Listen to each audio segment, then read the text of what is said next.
Well, how's it going, everyone? And welcome to another neurodivergent chat with your fellow neurodivergent ninja.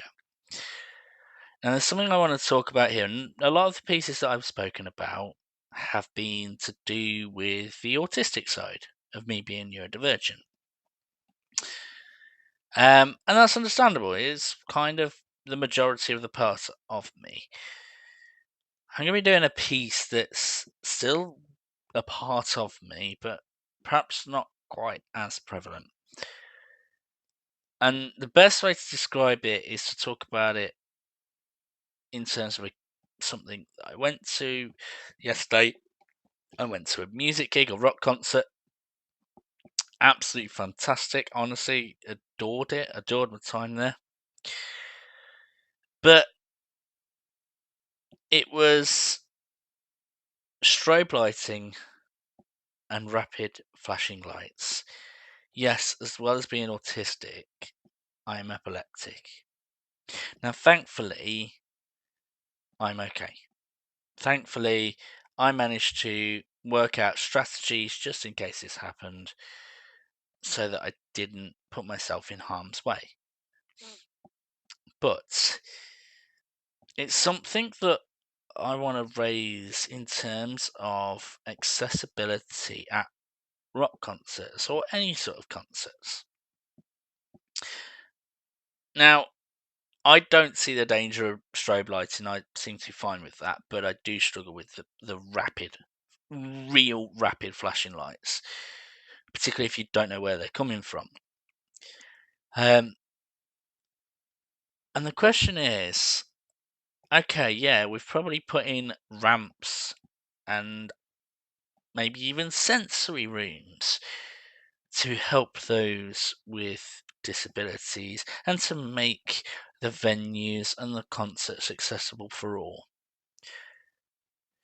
But what do we do with those that have neurodivergent needs that are genuinely a medical risk if they get triggered? Now, here's the thing. I'm not saying put a ban on strobe lights and put a ban on flashing lights or any sort of thing like that. This is actually more of a question, and I very much encourage any sort of comments from anyone, even criticizing me for these comments. What do we do?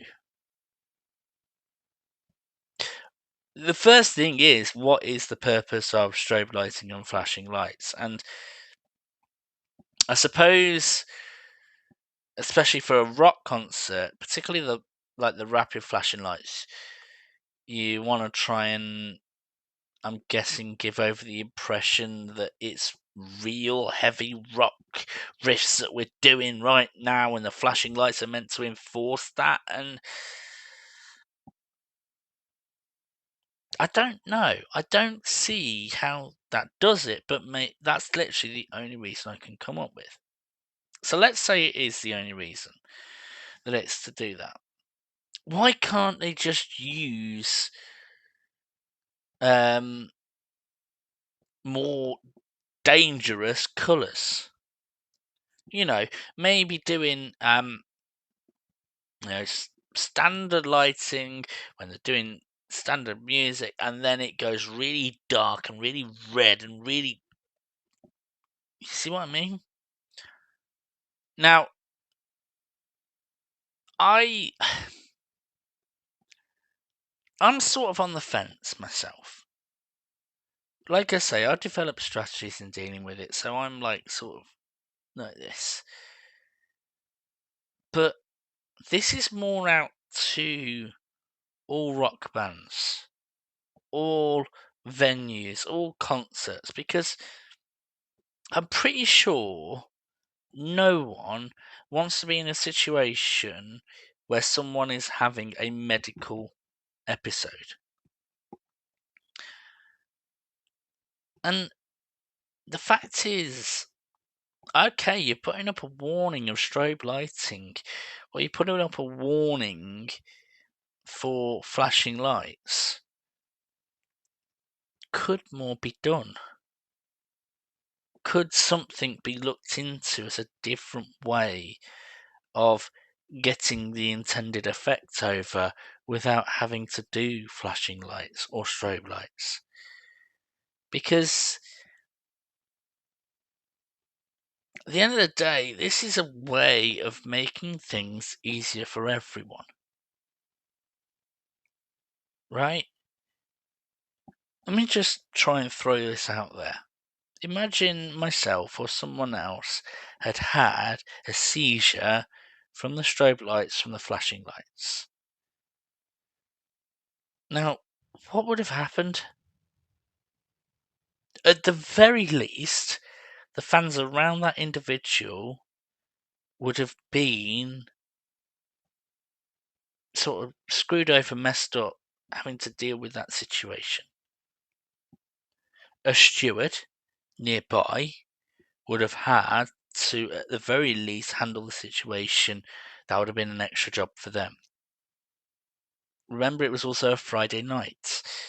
And on a day when Friday nights normally have a lot of medical staff very much under extreme pressure, they do not want another individual to have to handle. That's an extra pressure for them. But then let's take worst case scenario. Now, would the gig still be going on if someone was having a seizure? Possibly not.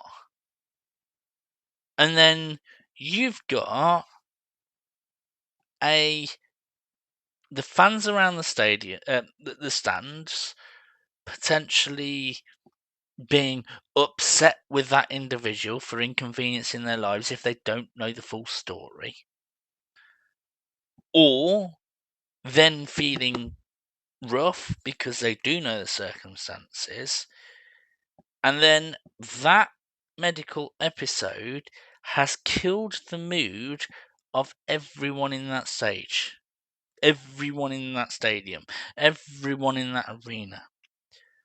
And no matter how much they probably will try to still get the mood up, the band will want to get the fans' moods up, the fans will want to keep the band going, something will be missing, because they will get the feeling that that they've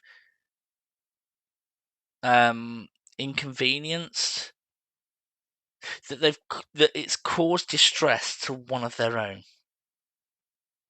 And no one wants that. No one wants that. Right? It's rough to hear of anything medically happening. I felt rough when I heard about an incident that was happening about 20 miles away from where I was. Can you imagine how I would have felt if, oh, why is the gig stopped? Oh no, it's because someone's had a medical incident. I can't enjoy the gig anymore until I know that person's okay. And even then, I'm going to be like, could we have made it better for him? Now, like I say, this is not me pushing a ban on strobe lighting or flashing lights. But as a community, as a worldwide community, as a world, could we do something better? Could we do something to make the world for an epileptic a little bit easier? I'd love to know your comments on this, because it is a very touching and serious subject and sometimes needs second opinions. So feel free to put a comment below. Feel free to like and subscribe. Thank you.